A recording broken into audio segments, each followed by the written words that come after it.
Hello everyone, 2x medicine से मैं हूं प्रेम। आज हमारे साथ डॉक्टर आशिक, इनको डेंटिस्ट्री में 8 साल से भी ज्यादा एक्सपीरियंस है। तो आज हम इनके साथ डेंटल प्रॉब्लम्स के बारे में डिस्कस करने वाली। तो चलिए इनसे जानते हैं। हेलो सर, कैविटी होने के बाद सीमेंट कब भरे, रूट कैनल कब करें और दांत कब निकाले? एक्चुअली कैसा रहता है, दांत के 3 लेयर्स रहते हैं।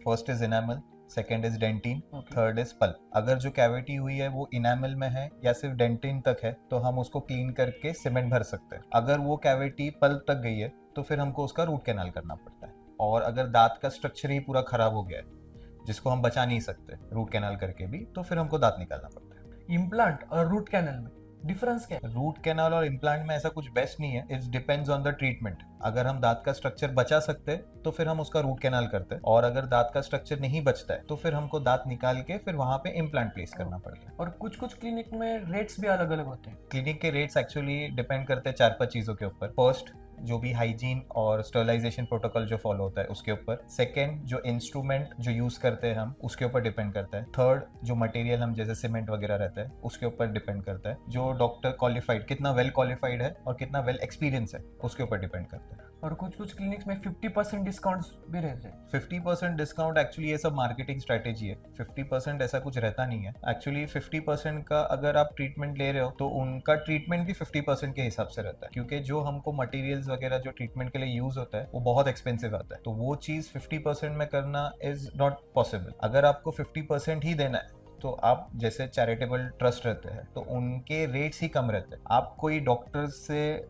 कंपेयर करके आपका 50% रेट रख रहे हो, ये गलत है। ओरल हेल्थ मेंटेन के लिए इम्पोर्टेंस कितना देना चाहिए? Oral health maintenance is very important. अगर आपकी ओरल हेल्थ ही बराबर नहीं है तो आपका खाना ही डाइजेस्ट बराबर से नहीं होगा। हमारे बॉडी में डाइजेस्टिव सिस्टम रहता है जिसका first part is oral cavity, जो माउथ। अगर आपके दांत ही अच्छे से नहीं है, आप खाना ही च्यू अच्छे से नहीं कर रहे हो, आप डाइजेस्ट ही बराबर से नहीं हो पाएगा स्टमक में जाके, फिर आपको एसिडिटी, ब्लोटिंग, ये सब प्रॉब्लम स्टार्ट हो जाएंगे। और ओरल हेल्थ मेंटेन रखने के लिए कुछ एडवाइस? ओरल हेल्थ के लिए सबसे बेसिक इज ब्रशिंग। आपने ब्रश प्रॉपरली करना चाहिए। सेकेंड इज फ्लॉस, और हो सके तो यूज अ माउथ वॉश। और स्पेशल फॉर किड्स? किड्स के लिए भी सेम।